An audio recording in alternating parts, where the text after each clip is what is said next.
Live from Columbia, this is Sports Talk on the South Carolina Radio Network. Be a part of tonight's show.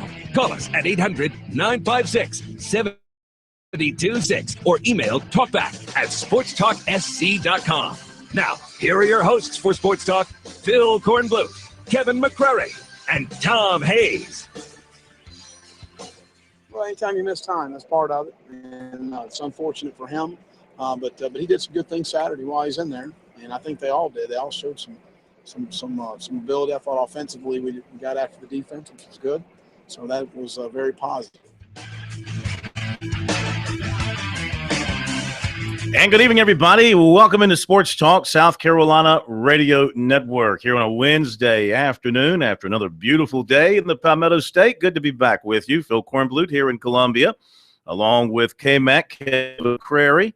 After being up in the Spartanburg last night, had a great time with the good folks there at the Spartanburg Gamecock Club. Always very welcoming and friendly and outgoing, and we had a great time up there last night. In fact, K-Mac, I saw where you commented on a picture that was tweeted out of me addressing the one thing I took from that picture was, to me, it's very surprising just how good looking I remain after all these years. It's not just a matter of becoming more or just maintaining the good looks that I started out with. Yeah, you're really not breaking down at all. I just pointed out that people don't realize that when you do speaking engagements, they get about as rowdy as a Donald Trump rally. Yeah, we had to have police protection, and there were protests. You don't want any violence. I sent Mustin out. You don't encourage those things at all. Mustin Kapasi went out there and elbowed somebody in the face. But if somebody gets punched in the face, that's just the way it goes. They probably had it coming. I think it was somebody who was trying to test the quality of his glass and to see how well were the protesters outside? Yes, outside, inside, everywhere you wanted to look. They were protesting. So the good news is from last night, Lorenzo Nunez injury not as serious as first thought, so that's good for him. Sounds like Brandon McElwain making some headway at quarterback with the Gamecocks, moving up the depth chart there. I think that eventually he will become the guy. He might not start. It sort of like a Deshaun Watson thing at Clemson a couple of years ago where they win a few games before he took over. I can envision the same thing at South Carolina as McElwain continues to become more comfortable. Yeah, I mean, let's see him take a few snaps in a game. I'm never big on true freshmen. If you're going to win at a high level, you're probably not going to do it with a true freshman. And I know that point falls on deaf ears in the Palmetto State because everybody has seen what Deshaun Watson did as a true freshman. That is your outlier. That is your exception to the rule. Most quarterbacks, as in 99.9999% of them, are not ready to play as a true freshman, much less freshman. He should be in high school right now. At least he's getting spring practice. That's big for him. That is big. But if you're asking him to go out and beat Georgia and Tennessee and Florida, it's a tall order. Mississippi State, Vanderbilt, Kentucky, anybody. Yeah, I would agree. Clemson on the practice field today. We'll hear from the Tigers, also USC women's basketball coach Dawn Staley, and more coming up tonight here on Sports Talk.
Love to hear from you tonight here on Sports Talk. If you would like to join us, 800-956-7266. That's how you reach us over the phone lines. Email talkback@sportstalksc.com and on Twitter @SportsTalkSC. Don't forget, you can always stick with us if you lose us over the airwaves for one reason or another. We have audio feed on the website, video feed on the website. Follow us on iHeartRadio, and also you can follow us on the TuneIn app as well, on our stations around the state who stay with us in that way. I see K-Mac has made friends with the former mayor of Sioux Falls, South Dakota. I don't even know. How did you make tick one off little somebody in joke South Dakota about Sioux Falls? These people are so sensitive. I don't even know. Featuring former Sioux Falls Mayor Rick Knobb. Mm-hmm. Anyway, Don Staley tweeted a picture. The caption on the picture was, "We're taking it all Sioux Falls has to offer." And it was a picture from inside of a bus, and all you see is snow and the sign for a Payless shoe source. Mm-hmm. And I said, wow, looks like everybody's dream right there. Snow and a Payless. Save up. And, well, there you go. Taking a shot. Taking a shot. Well, look, I hope that maybe they'll ban me for life from Sioux Falls. I hear it's nice. Our newsman, Matt Long, has visited Sioux Falls. Mm-hmm. Said it's very nice. This is a good day. This is you know what? What's so there good? are some days that are good, and then there are some days that are gooder than others. And today is a good day because the folks at D1 Baseball, who apparently bought out a couple years ago the website that would do college baseball scores. Mm-hmm. Well, when they took it over, they designed a different scoreboard, which I never really liked. Yeah, I didn't like it either. Well, starting today, they have gone back. They're offering you the old format for the scoreboard where all the scores are on one page for you. And you can just scroll down instead of having to hit the drop-down menu and click on a league. So that was not fun. Much better. Congratulations, folks. We appreciate it. You've done the sportscasters a great deal of a favor there by doing that. So I'm happy about that. Speaking of baseball, coming up at 7:30 here on Sports Talk, the sensation from Clemson, Seth Beer, will join us. The Tigers getting ready for a huge ACC series against Miami down in South Florida. And Seth Beer, you know, some folks at Clemson who I follow and read stuff from, K-Mac, kind of referring to him as the Deshaun Watson of Clemson baseball. Well, it's never been a secret that people at Clemson love beer, but he's taking it to a whole nother level. Yeah. Thank you very much. Thank you. I will be here, well, at least the rest of the night. Yeah, we hope so. Tip your waitress. Pro is not here. Try the veal. Pro gets the night off tonight. He missed that joke, and that really is going to he can go back and watch it live with for the video rest of his tonight. life. He can go back and watch that's a beautiful thing too about our video feed. All our video feeds are preserved on YouTube. If you miss a show, you can go back and catch it on the video feed later in the evening. Go back and catch the show. Like last night's show, if you missed last night's show or the night before, it's all there for you. I think you should go back and re-listen to over and over the great interview that I did about menopause and musical. Yes. Playing Wednesday night at the Township Auditorium. Did you learn some Great things about stuff. the play?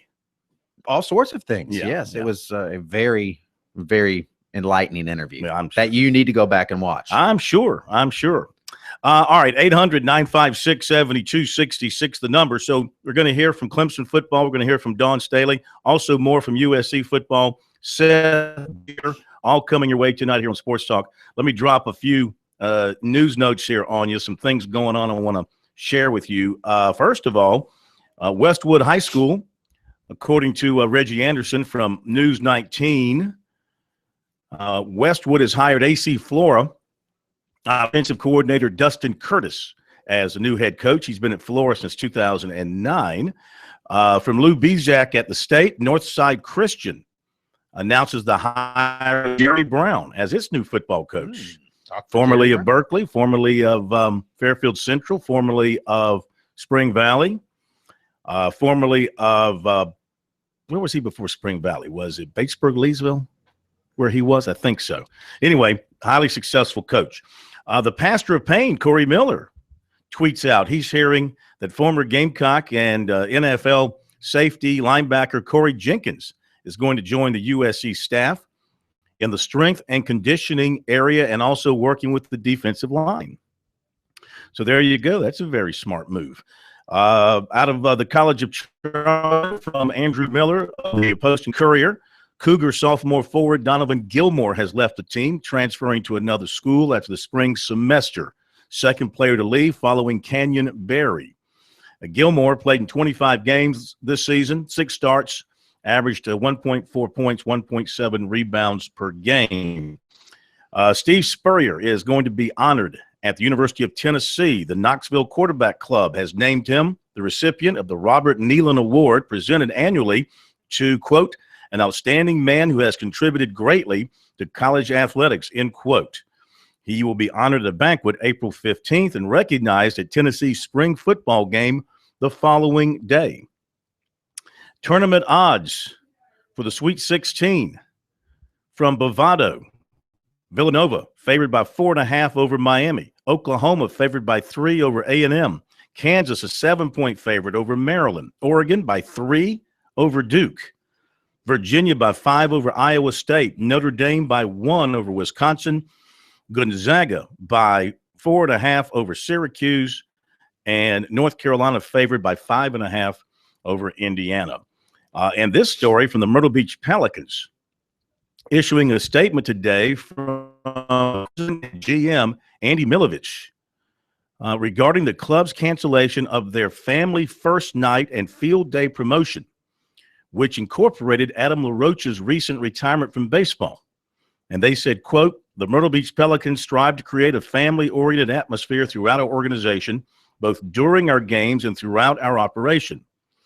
We have a long history of kids and dogs running through the front office as we strive to balance the long hours required by career baseball. We meant no harm in inviting former Pelican Adam LaRoche and his son Drake to take part in another of our family-oriented promotions. But upon reflection, the manner in which we timed and promoted the event came across with an edge and tone we did not intend and was in poor taste. We sincerely apologize to the Chicago White Sox and Major League Baseball for carelessly interjecting ourselves inappropriately into a sensitive personnel. Translation, we got a very sternly worded letter from Major League Baseball saying, you better go ahead and take care of that. If not, Myrtle Beach might be looking for a new affiliate. Wow. All right. 800. They're not even a White Sox affiliate, are they? I believe they're Tampa Bay, aren't they? I think they're at one time they were the Braves. I believe the most bizarre story of the Major League Baseball season. And A-Rod announced today that he will retire after next season, 2017. He's going to get every cent of that.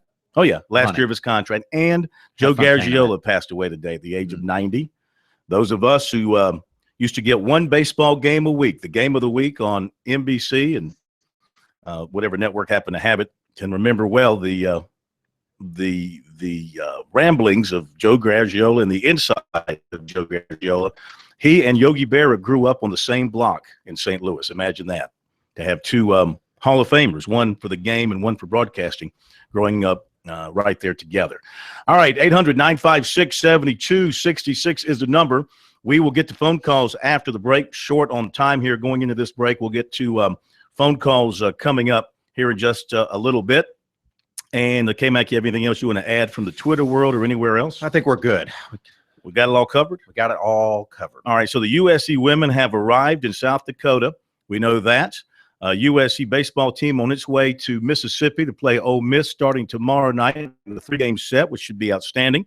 And the Clemson baseball team heading down to Miami. I guess they'll be leaving tomorrow for a weekend series with the Hurricanes. Seth Beer coming up at the bottom of the second hour, around 7:30. We will talk to the young sensation at Clemson who should really be hitting home runs in high school and trying to get a date for the prom. You think he'd have any trouble getting a date for the prom? I would guess no. Yeah. But instead, he everybody came to loves school beer. early. All right, now look, we're not going to use any thing with his name and sentences and things like that.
All right, we're back. Sports Talk, South Carolina Radio Network. Pun.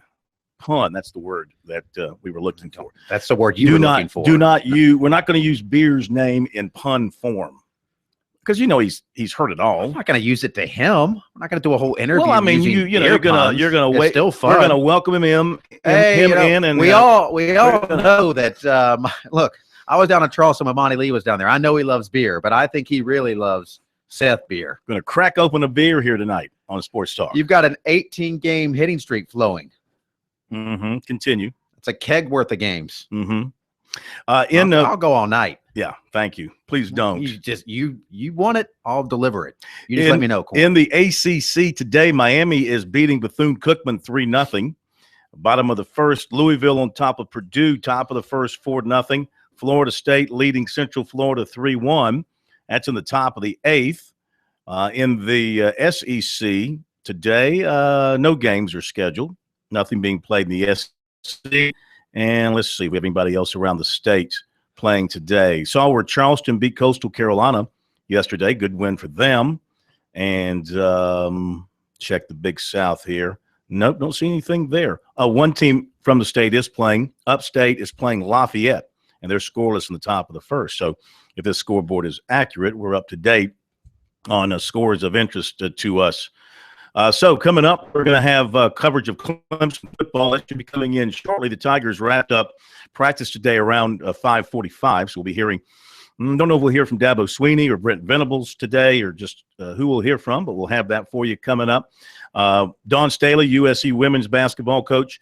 As we mentioned, Seth Beer, Clemson outfielder, and more from USC football as well.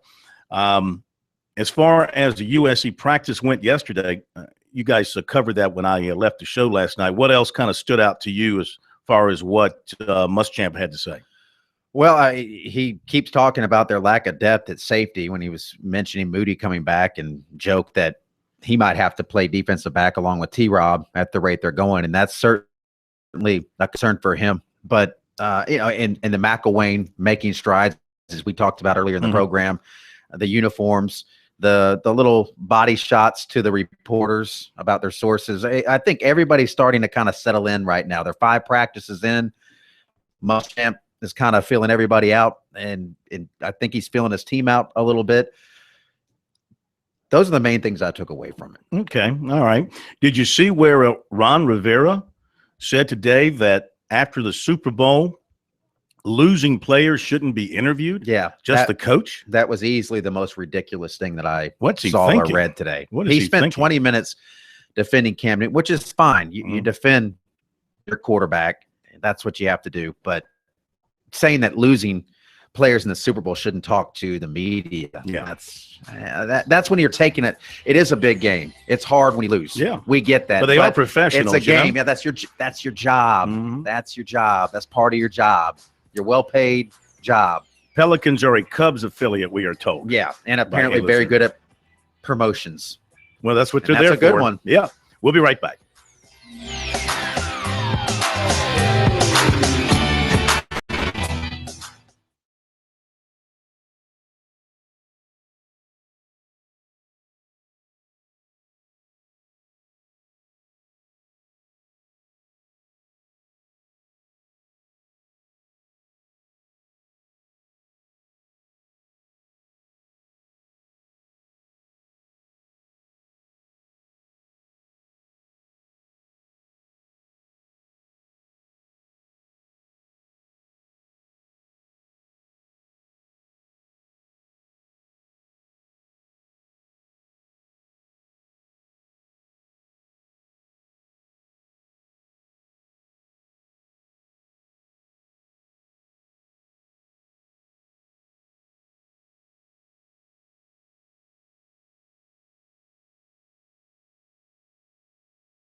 All right, we continue with Sports Talk here on a Wednesday night. Good to have you along. Phil Kornblut, Kevin McCurry, 800-956-7266, the number. Email talkback at sportstalksc.com. Clemson has wrapped up practice today, and Dabo Swinney said if they had to play a game today, they would lose.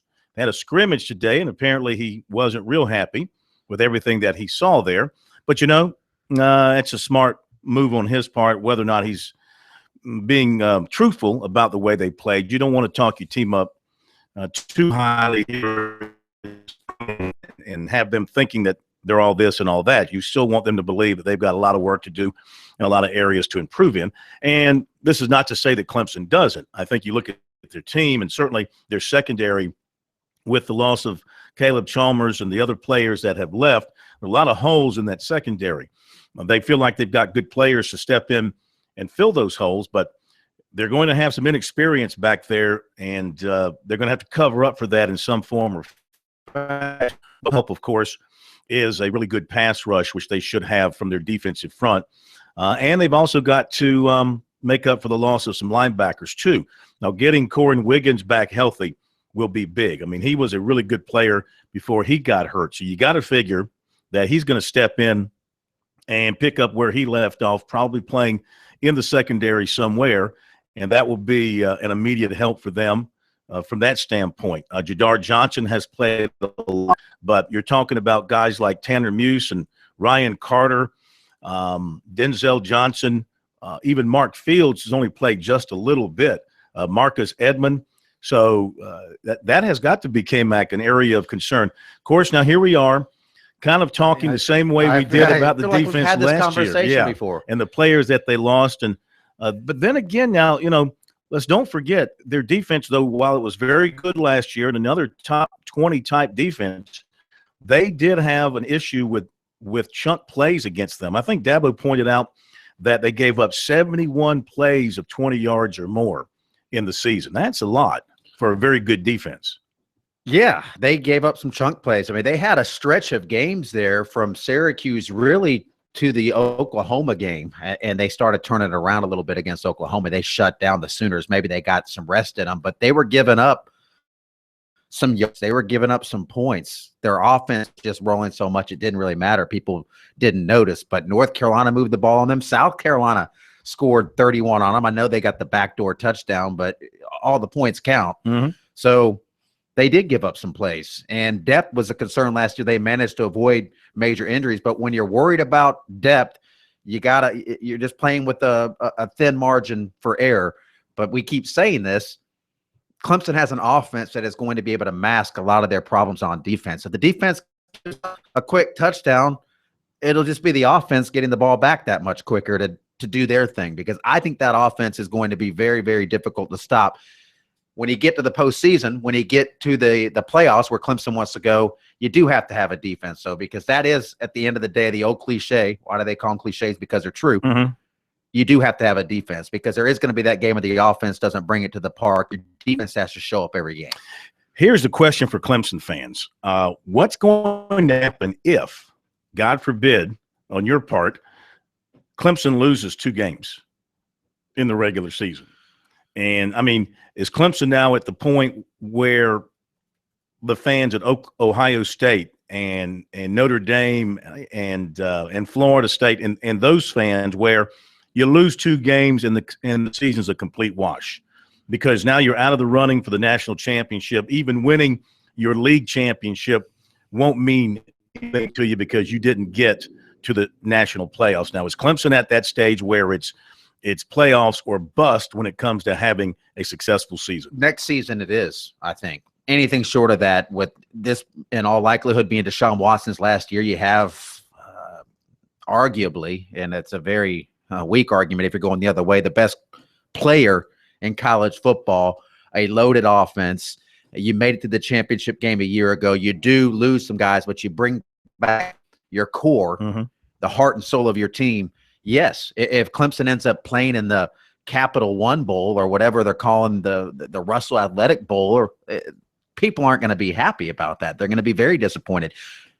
anywhere they go outside of winning the national championship is going to be a step down. So that's hard. I mean, they're in that rarefied air. That's what comes with success, and that's what every coach wants. They want those high expectations, but it does ratchet up the pressure a little bit. Yes, it does. All right, 800-956-7266. More coming from Clemson shortly. Now, USC did not practice today. They'll practice on Thursday and Friday and Saturday this week. They did practice yesterday. You heard from Will Muschamp last night. He talked about some of the progress, especially on the offensive side. He made the comment that the offense is ahead of the defense. The offensive line is beating the defensive line, which, if you are a Gamecock, that should sound very good to you.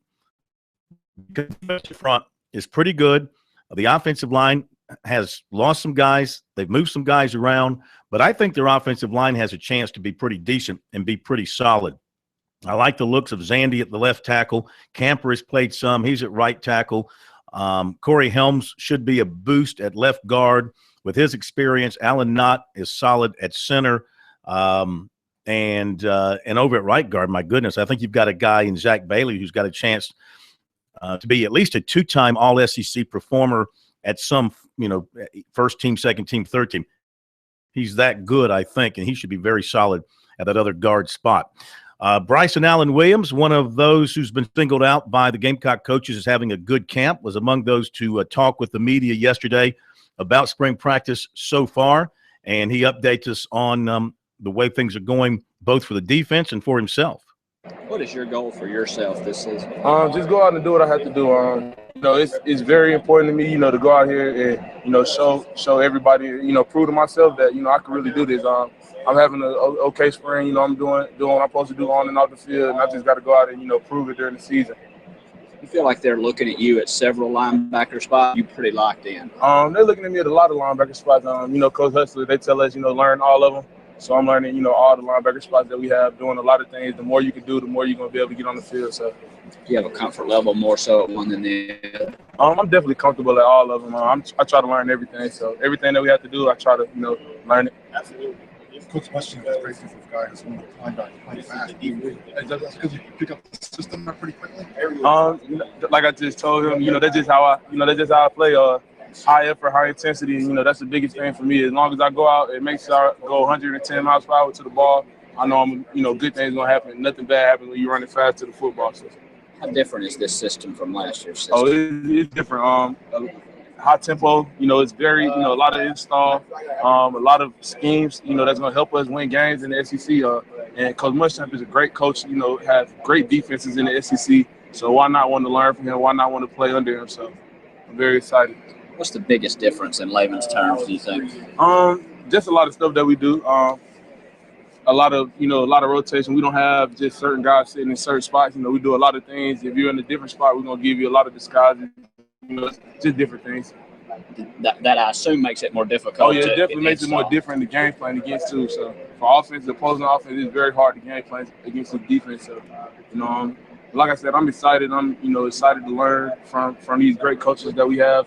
I'm very excited for my junior season. 2 years ago, you were the Herald's freshman coming in. I remember Coach Ward talking about you that spring before you arrived on campus. I think you started your very first game. Mm-hmm. So how have you grown and matured as a player over the last couple of years? I've grown a lot and matured a lot. Coming into the SEC, highly touted top 100 player, you learn a lot. It's not high school. You got to learn that. And I feel like, right now is the time where I feel like, as far as my body, I'm maturing to the level I want to be at, So I'm just really excited for this season to, go out and show everybody, why I was so highly touted when I came in. All right, there you go. Bryson Allen Williams, Gamecock linebacker, and probably finding himself home now at linebacker. Had to play that defensive end last year and was totally overwhelmed by the size of those big offensive tackles around the SEC, and I'm sure he's more comfortable where he is now. We'll be right back.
Back with you on Sports Talk, and our friends at South Carolina Forestry Commission wants us to remind you insects and diseases can be moved hundreds of miles in firewood and threaten our forests, favorite campsites, neighborhoods, state and national parks. Help protect the trees you love by purchasing firewood at or near where you burn it. For more information, visit don'tmovefirewood.org. Lines are open. Had some folks holding. They have dropped off. You're not paying the price. You know, as I've always said here on the program, being on Sports Talk is not a right. It's a privilege that we grant to you every so often. And when you get that opportunity, you better grab it.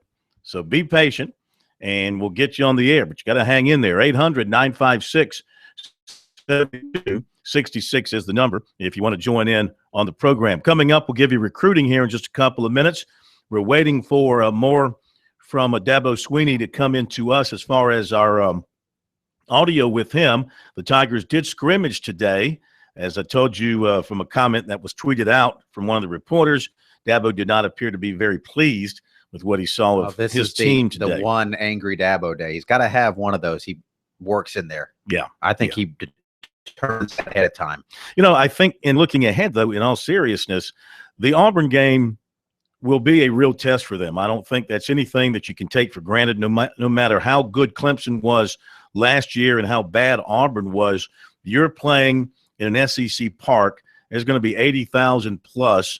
Of course, you've played there before, and you lost. That was in Auburn's national championship year. You should have won. You had the game on the foot of your kicker, and you lost. And Auburn went on to win the national championship. Exactly. I don't think there has been a team in the country over the past 4 years that has more wins, non-conference, out of the SEC than Clemson. Mm-hmm. I mean, they've knocked off. You mean out of the ACC? Well, yeah, any non-conference team. Yeah. Any team in the country, not in the SEC, in terms of wins over SEC programs. Mm-hmm. Clemson's knocked off LSU. They've knocked off South Carolina twice. You're talking about beating They've SEC knocked off teams. Georgia. Yeah. Mm-hmm. They knocked off Auburn. Uh-huh. They were the first ones to beat Auburn on that big run. And Clemson's had a lot of success. I know they lost to Alabama in the national championship, but Dabo Swinney has a plus record against SEC teams of late here of the past few seasons. Late. Mm-hmm. But, of course, remember, they lost 5 in a row to South Carolina. Yeah, that's one. But, I mean, in that same stretch, they knocked off LSU and Auburn. All right, let's jump to Georgia. the phones if we can, and we're going to go to Todd in Allendale. Okay, listening to us on the Big Dog, I'm sure. Hello, Todd. How are you? That's right. How you fellows doing tonight? We are doing great. How are you? Oh, can't complain. I'm just calling in. Here you guys keep tooting the horn for Clemson. I'm a Carolina fan. Okay, they did good. They did good, all right. But you got to remember, Carolina if they weren't the worst team in the SEC, if they had the worst defense, they beat us by 5 points. Okay, they play, and y'all were predicting they'd beat us 40 points. I said 60. Okay. I think I said about 8 to 10,000. Right. And then they played Clemson, they played Alabama in the national championship, the best team in the SEC, and what Alabama win by?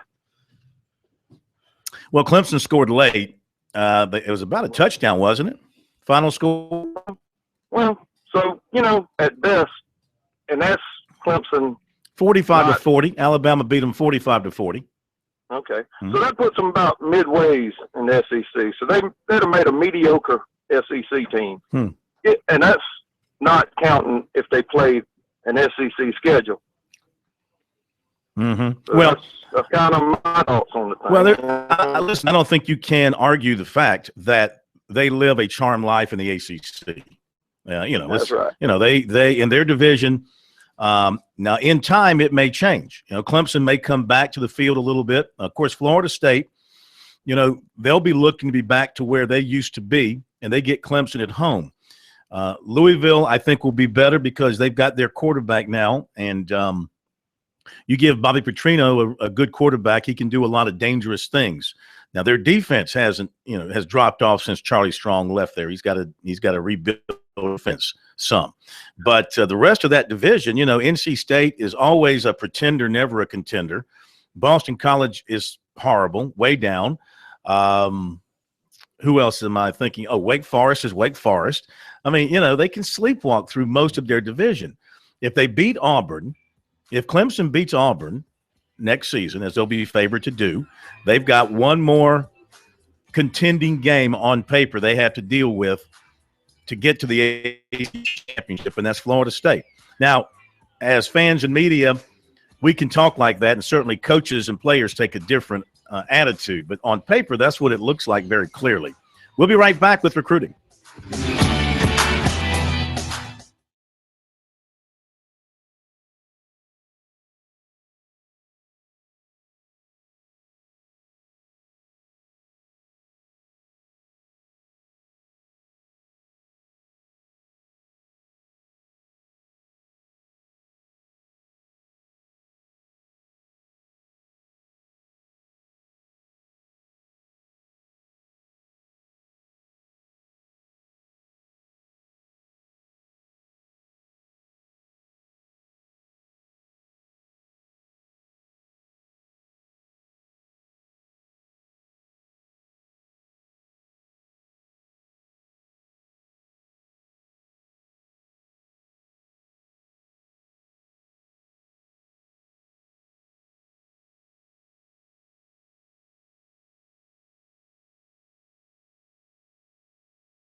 To the recruiting report we go, beginning with Wando receiver Ortre Smith, who last night debunked an internet recruiting story from Monday that stated he no longer was considering Clemson and was down to a short list of USC and Georgia. Smith said he's still very much involved with Clemson, which is his mother's alma mater, and has not eliminated any schools on his offer lists. And he said there's no top anything. He doesn't have a top list. Says he talks to USC, Georgia, Oklahoma, Clemson, North Carolina, Wake Forest. He says he's open. He's taken visits to Clemson, USC, Georgia, Wake, and NC State, going back to USC over spring break, going to North Carolina April 1st. Won't go to either Clemson or USC for the spring game because of a track meet. He is being recruited personally by Will Muschamp, he said, which is pretty eye-opening to him. He is in contact Clemson recruiters Jeff Scott and Tony Elliott. Most of his communication with the coaches is via a Twitter. He knows that Clemson's recruiting some other big-time receivers outside of the state, but he said that Clemson still wants him and is still involved with him. And he said all the offering schools are recruiting him pretty hard. USC, Clemson, Florida State, Louisville, East Carolina, Georgia, Wake, Virginia Tech, Georgia Tech, North Carolina, NC State, Tennessee, and Oklahoma. They have all offered. Quarterback Braxton Burmeister, La Jolla, California, was at USC yesterday, beginning a four-school visitation swing that could lead to a decision. Said he spent the whole day with USC at practice, in meetings, talking to Kurt Roper, talking to Will Muschamp. He feels like he's a good fit for the offense, likes the offense they run, and likes the academic side of it, like the campus. He appears to be one of three quarterbacks Muschamp is focusing on for 2017, the others being Jake Bentley, who's also in town, and Jelani Woods. And Burmeister said that they've told him they're going to take 2 quarterbacks in this class. He said USC is there on his list. He's going to Utah this weekend, Indiana early next week, and then Washington the following weekend. Decision could be made soon after that last visit. Clemson offered athlete Jacoby Stevens of Murfreesboro, Tennessee. According to Pendleton coach Paul Sutherland, defensive end Brad Johnson will visit USC for the practice on Saturday. Basketball recruiting reporter Jamie Shaw reports that 6'9" Armel Tete of Northwood Temple, that's in Laurinburg, North Carolina. No, that's in Fayetteville, North Carolina, committed to Presbyterian. Back to football, USC today offered linebacker KJ Britt of Oxford, Alabama. Linebacker Ellis Brooks of Virginia is going to announce on Thursday. USC was among his offers but did not make his short list. And Clemson target receiver Keyshawn Johnson Jr. Makes his commitment today for Nebraska. He had an offer from Clemson, had visited Clemson, but he has committed to Nebraska. Top of the hour break. We'll be back.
Live from Columbia, this is Sports Talk on the South Carolina Radio Network. Be a part of tonight's show. Call us at 800-956-7266 or email talkback@sportstalksc.com. Now, here are your hosts for Sports Talk, Phil Kornbluth, Kevin McCrary, and Tom Hayes.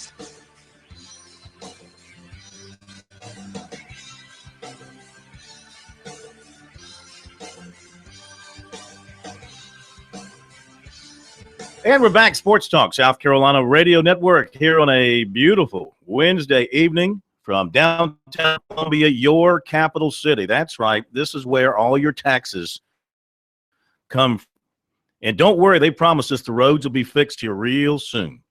Don't you worry about it. And we're coming from a very finely paved road, Main Street, Columbia, because we are the Sports Talk show of Main Street, South Carolina, and our road is always smoothly paved. 800-956 with gold, might I add. 800-956-7266 is the number. Jump on quickly. Busy hour ahead. Dabo Swinney coming up after the next break. Dabo Swinney talking about the Tigers scrimmage today. Then some Dawn Staley for you, previewing the Gamecocks in the women's quarterfinals of the NCAA tournament. Sweet 16 begins on Friday. Seth Beer, trying to come up with a quick pun. Oh, Seth Beer. Let's see. Well, we've used the crack open a can of beer and all that kind of stuff. We're going to have a blast with beer coming up here. The way he's going, I'll tell you what, he's looking good in the draft. Yes, he is. Okay. Anyway, we'll have him at the bottom of this hour. NIT action. Florida early lead on George Washington 9-6. And then also we're going to hear from Brent Venables. Nobody cares tonight about the NIT anymore, Corn. Nobody cares. No, this is true. But not many people apparently cared when the NIT was going on, based on the fact 2 games, a total of less than 6,000 fans showed up at Colonial Life Arena. And I know it's the NIT, and I know that the Gamecock fans were disappointed. I know that they showed up well, but the way they jumped off the ship in the postseason was a little deplorable. And you've got a coach now on the last year of his contract, and I get the sense that Gamecock fans don't really fret too much whether he stays or whether he goes. Well, then they're not very smart. I agree. I think I'm watching other NIT games on television, and their fans are showing up. You got to support your program. If you want to get to that next level, if you want to take that next step, you have to put in the entire investment across the board. And if Frank Martin does walk, and it's a real possibility. I think so? Real possibility. I think it's a real possibility. That's not based on insider information. He's being mentioned, though, by national people that are plugged in, national college basketball writers like Pat Forty, Yahoo Sports. Other people are linking him to various jobs. He is there for the taking now because he's in the last year of his contract, so it wouldn't cost somebody a lot. He's a big-name coach. You're not going to get anybody else with the prestige and the credibility of Frank Martin. And South Carolina basketball is probably one of the top 3 hardest jobs in all of college basketball. Yeah, in the world. I mean, the Washington Generals, coaching the Washington Generals. Or you can make coaching jokes. The Lakers and coaching the game. Yeah, the Lakers. They won 16 championships. That's a real tough job. We got to take a quick break. I wanted to take calls, but K-Mac talked the whole time.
The South Carolina Forestry Commission would like to remind you insects and diseases can be moved hundreds of miles in firewood and threaten our forests, favorite campsites, neighborhoods, and state and national parks. Help protect the trees you love by purchasing firewood at or near where you burn it. For more information, visit don'tmovefirewood.org. Those of you holding, we'll get to you. We hope. Dabo's brief. Well, not really. How long could Dabo possibly talk? As long as you give him the time. The guy. As much time as you want to offer him, brevity. he could go. We have Dabo now fresh off the practice field. The Tigers had a scrimmage today over at Death Valley. So let's listen in as Dabo talks with the media and updates us on today's scrimmage and his thoughts on how the Tigers looked out there. We'd have gotten beat if we'd have played a game today, that's for sure. But there was a lot of good. I mean, there really was. I saw a lot of good things on both sides, but just too many things that we control that we didn't do a good job of with. Inconsistent. With our snaps, we had some ball handling stuff. We had a couple turnovers defensively. We were charitable at times, jumping off sides. Had a couple of penalties. Again, first scrimmage, repping 3 groups, and a bunch of these guys, it's kind of their first time to really get a legitimate shot. And but we'll get better from it. I don't have any doubt about it. They worked hard, they competed. Big Dexter had a pick on his first snap. He's and Renfro hawked him down and just tomahawked him, and it was unbelievable. So there was some fun stuff. I thought Fuller ran well. I thought Choice ran well. Wayne was Wayne. Deshaun did some good things. We repped the other quarterbacks a bunch of snaps as well. Travion really started slow, but really finished strong. It was good to see that. We started him today, and he caused the red zone open drive, and so we demoted him. And he didn't pout. He came back and had 2 huge plays and one of them a touchdown. So it was good to see him respond the right way. But he's got to be ready. You got to show up ready to compete. A lot of good things that are happening, but we're a work in progress, and we got a bunch of moving parts right now. And we'll get there. So hopefully the guys that did well today can be consistent next week. And show that consistency, and the guys that maybe didn't do quite as well as they would like will improve. I mean, that's what we're trying to do, is just keep getting better. Again, still the same things I said the other day. I like their chemistry, and if we can continue to compete like we're competing, we're going to do just fine. Is there any separation at defensive end? Is anybody starting to set forward? Nah, they're all kind of. Just bundled in there competing. We're a long way away from saying, hey, man, they're the guy. And I think it's a situation where whoever ends up starting, there's going to be a lot of competition and guys that are going to deserve to play. But I am very pleased as far as just the ability that I've seen and the want to from Austin. He's played a lot. He's pretty confident. Really pleased with Cleveland. He's going to be a good player. He's got lots to learn. Offside today, critical situation. Jurgen is really blossoming. He's showing up. I think Register's improving a ton. So I'm pleased with that group. We'll get Xavier. I'm anxious to get Xavier in here, this summer and see how he mixes. And then the one other thing that I think we've found out that I didn't really know is Wilkins can play in. So I'm really excited about what I've seen out of him, because that kind of gives us a wild card, because we've got really good depth inside, and we're just inexperienced. We're talented, but inexperienced on the edges right now. And Samuels he's got a ways to go physically. Got a big motor for the game, physical. Wants to be a good player. But he's got to develop physically. Physically will be ready, but I don't know where he's going to be mentally and all that stuff as a freshman. But coming out of the spring and knowing that Wilkins, not only can he play in, he can play well. He can do everything we need him to do, and I mean, that's probably been the biggest, not surprise, but comforting piece of knowledge that I've been able to get this spring. Again, I really wasn't sure, but he's he can bounce around and can be a good player, obviously inside, but also add to the depth, kind of like Ryan Carter. Gives us the ability to have some good, a little more veteran depth at corner and safety. And I think Christian can bring that same thing in that defensive line, which is going to be big. Did you guys do any live special teams work We did. today? We did live kickoffs, live punting, punt return, kick return.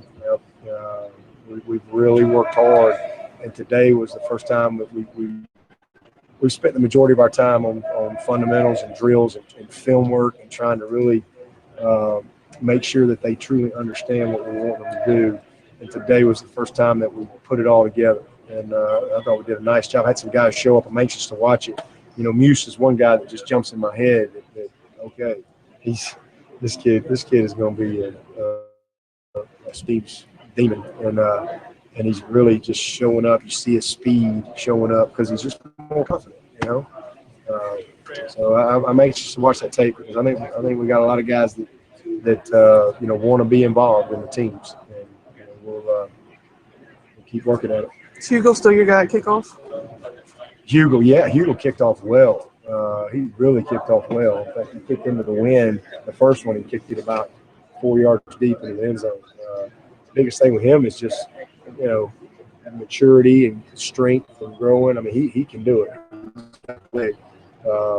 And then, Spence is doing a good job. And then Skowski's going to get a shot, to be the guy. He's going to get his shot when he gets here. So we'll see how it all plays out. How's Kelly Bryant doing in his development just from the series? Doing good. He's doing good. We can win with Kelly. He can win for us. Any doubt about it. Any separation at right guard between Maverick and Tyrone? Just battling. I mean, to me, there's not a lot of difference between them. They both do good things, and we think an awful lot of Crowder, and he's a powerful man in there, and it's the same thing for Matt. Man, I can't say enough good things about him. I mean, we've got a really, we're very blessed with the guys we got in that offensive line. And man, Hearn is starting to come on. I mean, we've got, and Falcinelli. Robbie probably tell you this. Falcinelli could be as good as we've had come through here. I mean, he really has that type of ability. It's just a matter of him really making his mind up, some of the little things.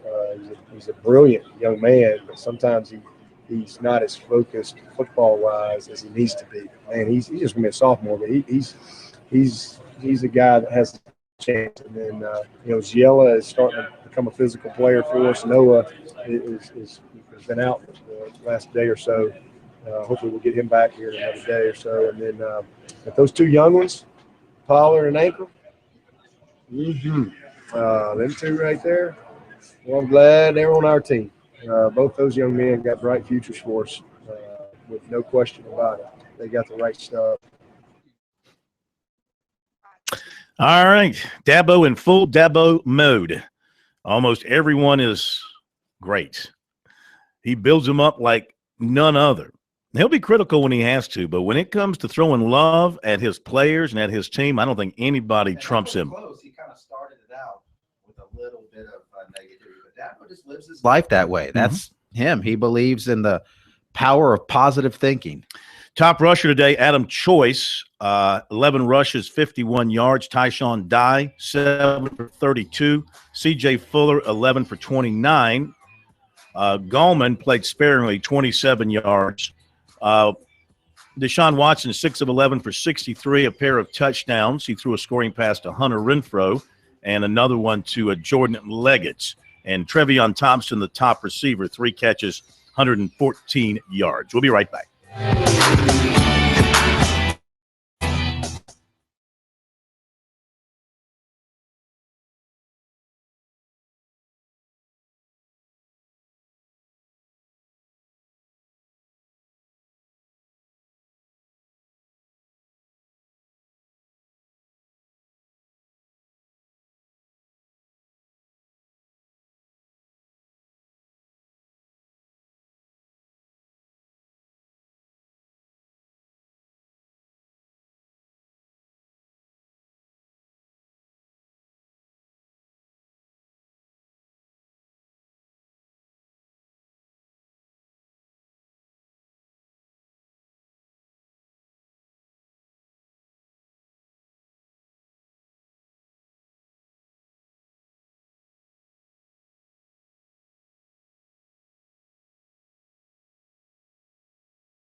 All right, coming up, bottom of the hour, Seth Beer scheduled to be with us here on Sports Talk. Also, we're going to hear from Brent Venables, Clemson defensive coordinator, and also going to try and squeeze in some Dawn Stater for you as well. Let's go to Billy in Surfside Beach, our next caller here on Sports Talk. Hello, Billy. How are you, sir? I'm doing well, guys, and I know you got Mr. Beer coming up for S&P. I'm a Clemson, so I'll end a little quick rant, really quick. I thought I wasn't even going to call you, Phil. I listen to you every night, most of the time, if I'm not busy with football or my son or so forth. But anyway, on the Gamecock fan analogy, totally lost me with the Gamecocks losing by only 5, and then Clemson beating Alabama. Alabama beating Clemson in the national championship by 5, and they would be mediocre in the SEC. I don't know what I missed there, but everybody knows, Phil, you've been around football, and I consider you a pretty knowledgeable young man. Whoa. Don't interrupt him. Don't interrupt him. He's on a roll. Okay. Go ahead, Billy. Again, Phil, you know, football games, this game's of matchups. Everybody knows that. South Carolina, can you explain South Carolina losing to the Citadel? And South Carolina, that was their Super Bowl. And it's, last I checked, there were 2 turnovers, Clemson, that were self-inflicted. And we all know that Clemson and Alabama, from that standpoint, since we're talking about that game, Nick Saban's the best coach in college football, and he exploited our special teams with, I think, with all respect to Danny Pearson, the weakest link on our team since C.J. Spiller and Jacoby Ford. But Nick Saban said in his post-conference, we couldn't stop them. So Saban, being the great coach he is, he exploited the weakest link, the weakest unit of Clemson. And just kind of, and I digress some saying this, Gamecock fans have got to quit dwelling and beating themselves up about if and buts and using a theory if Clemson played in the SEC. Clemson reloads now. That's kind of where Clemson football is. If you don't believe it, Phil, you keep up with recruiting. I mean, I'm even going to get into the 5 stars and all that stuff, but they want to dump excuses when you lose Venables. They've been saying that for 2 years. Now they're on the Dabo going to Alabama. Now they're looking for somebody to beat Clemson on their schedule. Stop, guys. Clemson reloads. Clemson's going to be around for a long time. When Deshaun Watson leaves, they're stockpiled with blue-chip quarterbacks. They've got the number 1 quarterback in the country coming in for next year, as well as Kelly Bryant and Eric Cooper. But anyway, that was my rant. I'm going to let you get Mr. Beer on the field. Y'all have a good evening. Yeah, I mean, I think they should just cancel all the other games. Well, you heard Mustin last night. Yeah, Mustin, I think Mustin might be right. Sounds like everybody else is just. I lean on Mustin for a lot of the stop playing temperature of Gamecock Nation, and he was saying, "Hey, why even try and schedule them? Let's just go ahead and give them a win the next several years." In all seriousness, though, Billy's not far from the truth. He's not far from the truth. Clemson has got good players, and they're getting more and more. The flow of talent does not appear to be letting up at all at Clemson. Thank you, Billy. Seth Beer on ice coming up next.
And welcome back into Sports Talk, South Carolina Radio Network. Phil Kornblut, Kevin McCrary here on a Wednesday night. Beautiful night for doing a whole bunch of different things, including playing baseball. And one team in our state is in action tonight. It's upstate, and they're playing a home game against Lafayette, and they are winning 7-3 in the bottom of the fourth. Clemson Tigers getting a day off tonight and a travel day tomorrow to head to Miami to take on the Miami Hurricanes in a huge ACC battle. Tigers off to a great start in league play, having won 5 of their first 6. And one of the most talked about players in the country joins us now here on Sports Talk, Tiger freshman outfielder Seth Beer. And good evening, sir. How are you? I'm good. Thanks for having me on the show. It is absolutely a pleasure to have you with us. And how are you feeling about the way things are going for you so far, so young in your college career? You know, I feel good. It's been awesome being able to come up here, graduate in high school early, and come up and compete for the Clemson Tigers. And obviously, really excited about the start to our season so far. I feel like we got a lot of moving parts that are just going together, and they're pulling some wins together for us.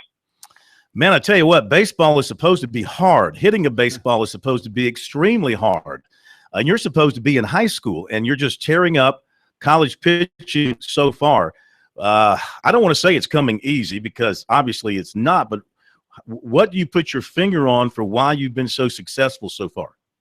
You know, it's something Coach Lee has talked about, and it's just one of those things about the approach. He just raves on the approach of a hitter, and if you stay within that approach and try to pick out balls you can hit within the zone and not try to chase out of the zone, it gives you a better chance of squaring up a baseball, putting it in play. So it's just something I kind of really took to heart, and being able to pick out pitches.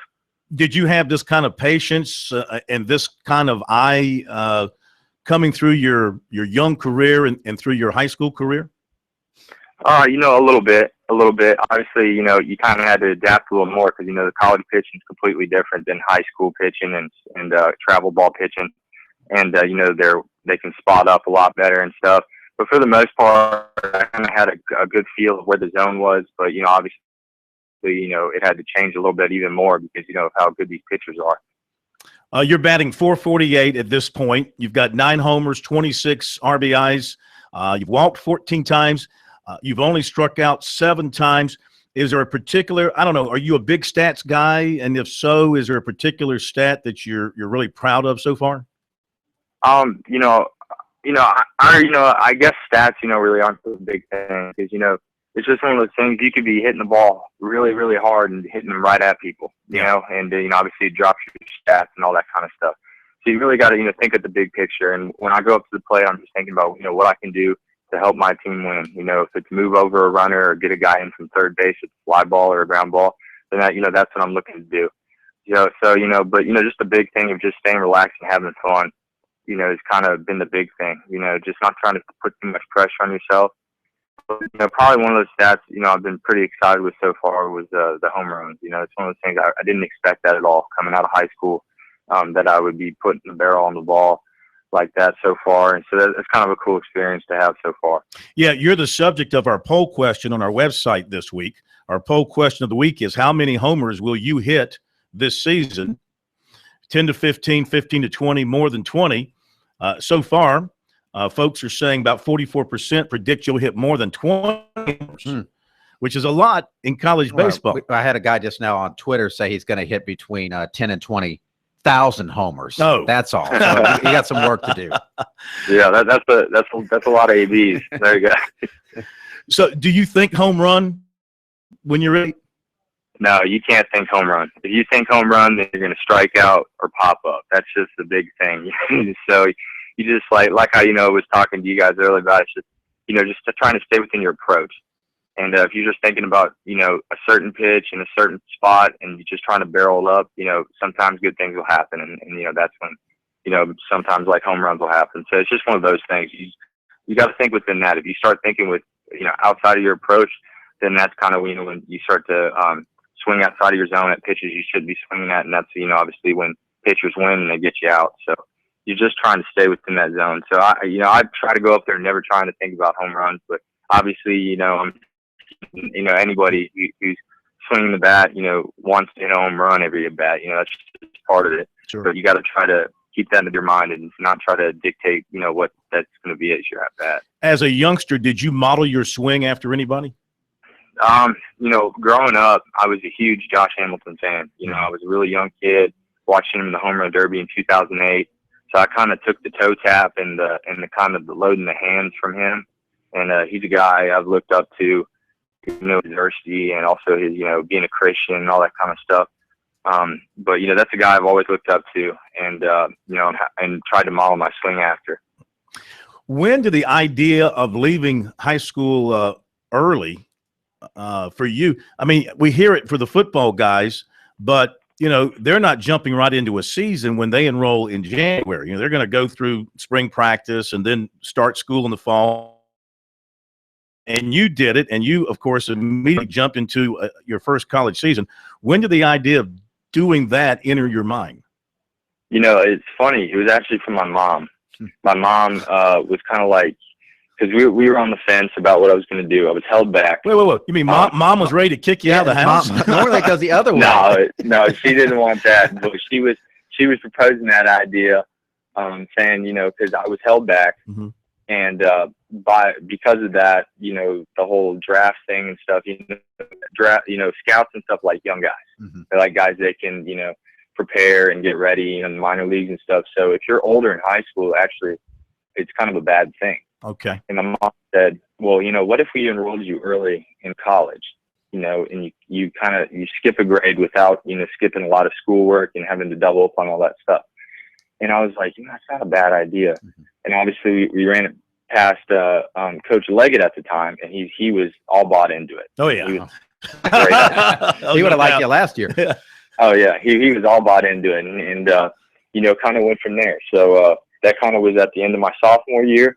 So I prepared for the junior year and all my courses. I took 7 core classes in 7 classes. So it was pretty tough. I took, 2 math, 2 sciences, all that kind of stuff. And quite a few hours of homework. So it's good to be out of that and, here playing baseball. So, but yeah, we just prepared myself through junior year, and when senior year came around, we kind of swayed back and forth on the idea still. And then, it was one of those things, I was hearing things from everybody. I was like, hey, you need to stay in college, or you need to stay in high school and not go to college, or you need to go to college. And, I was really torn. And then, one day I was hitting with my hitting coach, and he was like, Seth, have you ever thought about what you want to do? And I was like, geez, I really hadn't. And, I thought about it, and I was like, I really want to put on the orange and purple, and I want to play for the Clemson Tigers. And then I just took and ran with it. Didn't look back. How familiar were you with Monty Lee? I know there was a coaching changeover. Was it just all in Clemson the whole time, or did the Monty Lee scenario change things at all? Obviously, it kind of, when Coach Leggett left, it kind of threw everything up in the air because, by dictation, I was uncommitted.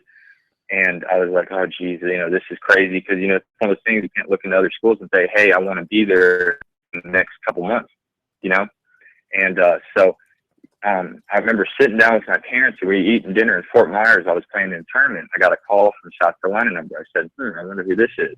Picked it up, and it was Coach Lee. And me and him talked for about an hour and a half, and most of it was about hitting. And I said, and I really loved, his style of approach and, the things that he's trying to prepare athletes for the next level in pro ball and all that kind of stuff. So it was one of those things I just really wanted to be a part of. And I told him, Coach, I want to play for you as a Tiger. And after that, the rest is history. So, hey, Seth, congratulations on the season to date. Good luck moving forward, and thanks for joining us tonight. Yes, thanks for having me, sir. You got it, sir. Thank you. Seth Beer.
Thanks again to Seth Beer for joining us here on Sports Talk. Tough stretch ahead for the Tigers, 12 of their next 16 on the road. So they face a little tough stretch here, which will tell us a lot about them moving forward. Coming up, Brent Venables, Clemson defensive coordinator.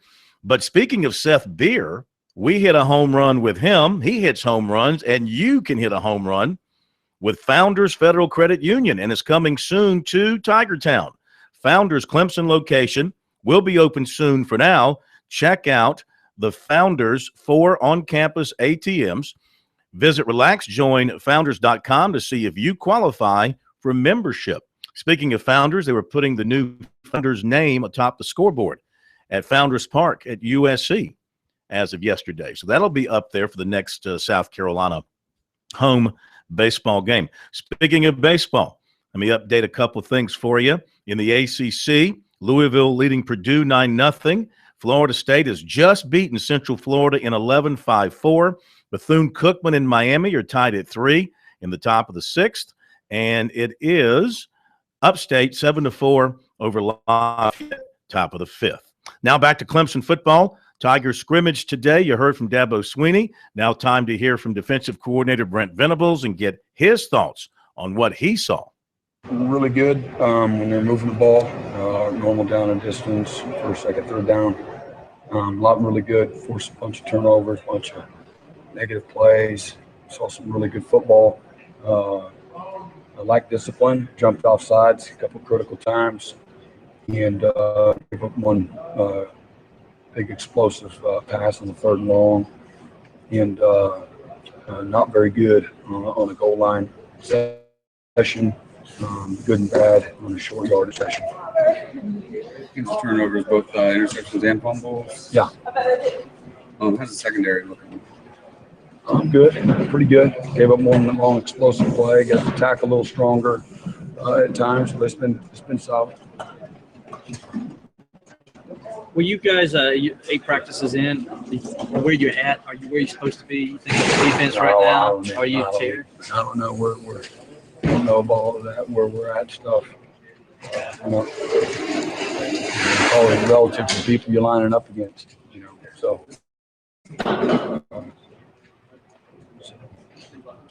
just going to practice, trying to get better. There's been a little bit of speculation about maybe trying Christian Wilkins at end. Has there been any thought about that, or you find? I think we said that we were doing that. No speculation. We said we're going to do that. Yeah, how's that going? He's done well. Yeah, he looks good there.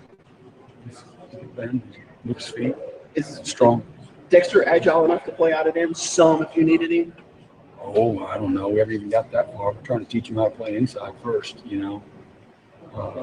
He's not as agile as Christian. But got a nice pick today. He looked great on that. He looked real so sweet hands. What happened on the pick? Did he tip one up, or how did he get it? Just took it out of the air. Nice. Nice play. Does athleticism kind of remind you of Christian? Oh, I don't know. Reminds me of the guy you recruited, really. Just a big, strong guy, good mobility, eager to learn, eager to work. So I think he's going to be a really good player in time. With the nutrition in the secondary, how are you using the guys that are here right now and trying to make sure they're getting the reps they need and also not being overworked too much or things of that nature? Yeah, the guys working in more than one position. It's Ryan Carter. And he's playing both in the safety and corner. All right, Brent Venables from Clemson's scrimmage today. Tigers had a big workout and no reported injuries, so that's a good thing for Clemson. And it sounds like some of the guys who are coming off injuries, like Corin Wiggins and Adam Choice, are looking good. Looking good in practice so far here in the spring. So, what's today? The 23rd. Tigers will practice again on Friday. And then they'll have the weekend off and reconvene on the 28th. South Carolina back on the practice field tomorrow at 4:30 And then the Gamecocks will practice again on Friday at 4:30. And then they'll practice again on Saturday with a scrimmage, their first scrimmage of the spring at 11:30. And I want to announce that it all remains closed to the public and the media. So, you know what? I think Muschamp enjoys it. It's going to keep you guessing as to what's happening out there behind, well, no real walls, but happening behind the fences there over at USC. We'll come back, get you a couple of moments of Dawn Staley to whet your appetite for the Women's Sweet 16 here in a moment.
Steve Spurrier on the move today down in Gainesville. He took in the Florida Gators spring practice. Picture of him down there. He looks good.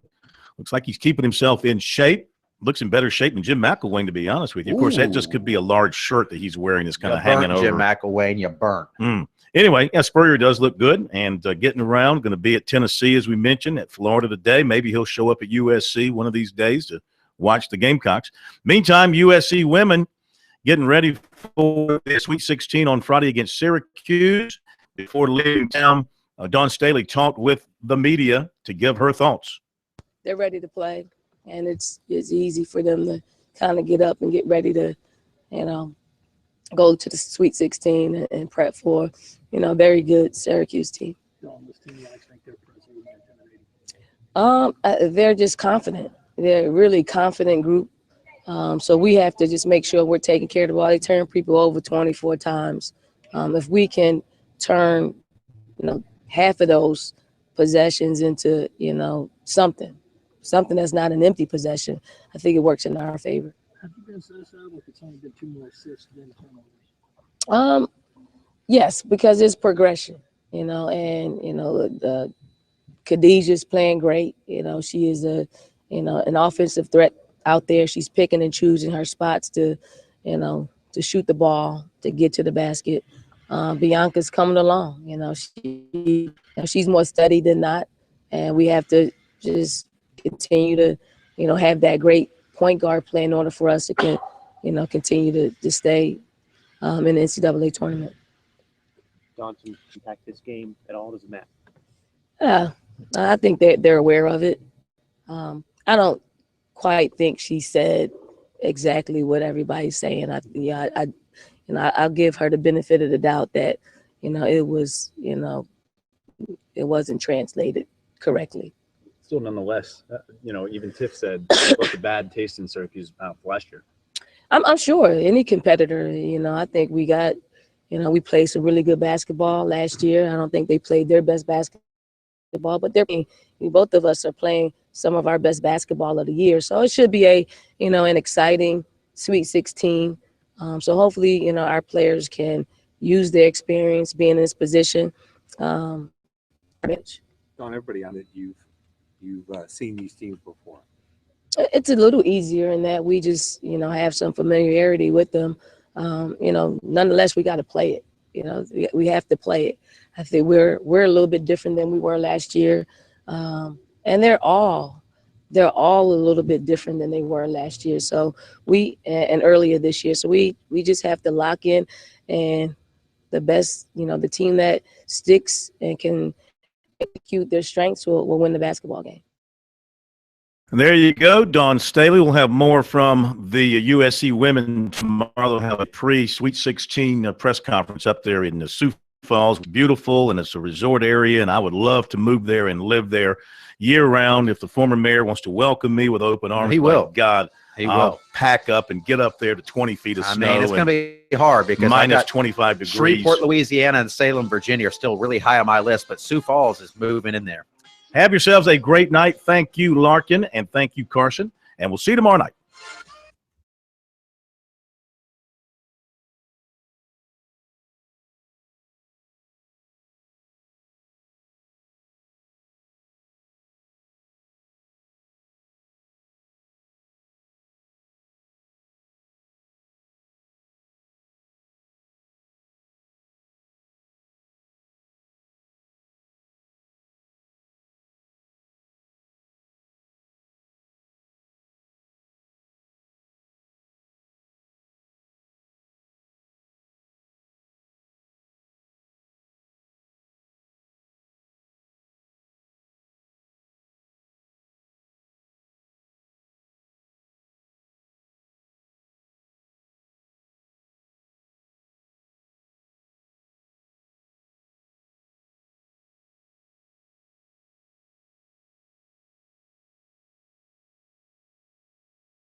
State team, should have mentioned it. Should have mentioned it. Rick Stansberry and Travis Steele leading candidates for the WKU job. Maybe. Yeah, we'll see Rick Stansberry again. Let me know when you're ready. Oh, yeah, you guys aren't not going to screw over. Should have done it last night right after we signed off instead of thinking I'd do it when I got home. Forgot to do it.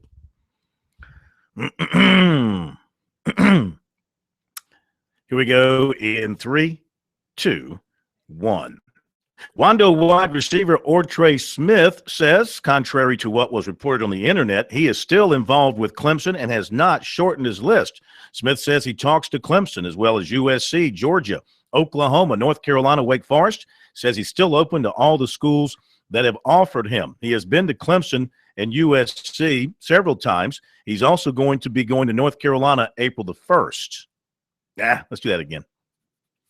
Going back to USC. And then here we go. All right, here we go in 3, 2, 1. Wando receiver Ortre Smith says, contrary to an internet report, he is still being recruited to Clemson and still talks with the Tigers recruiters, and he does not have a short list at this point and remains open to all schools offering him. He says he talks to USC in Georgia, Oklahoma, North Carolina, and Wake Forest as well. He's been to Clemson, USC, Georgia, Wake, and NC State. He's going back to USC during his spring break and to North Carolina on April the 1st. Quarterback Braxton Burmeister of La Jolla, California, was at USC's practice on Tuesday. Right now, USC, one of 4 schools that he's looking at. The others are Utah, Indiana, and Washington. He's visiting those 3 coming up, and he could have a decision in the future. As for the USC visit, he said he enjoyed it very much. Clemson offered athlete Jacoby Stevens of Murfreesboro, Tennessee, and defensive end Brad Johnson of Pendleton will be at USC's practice on Saturday. Phil Kornblut, South Carolina Radio Network Sports.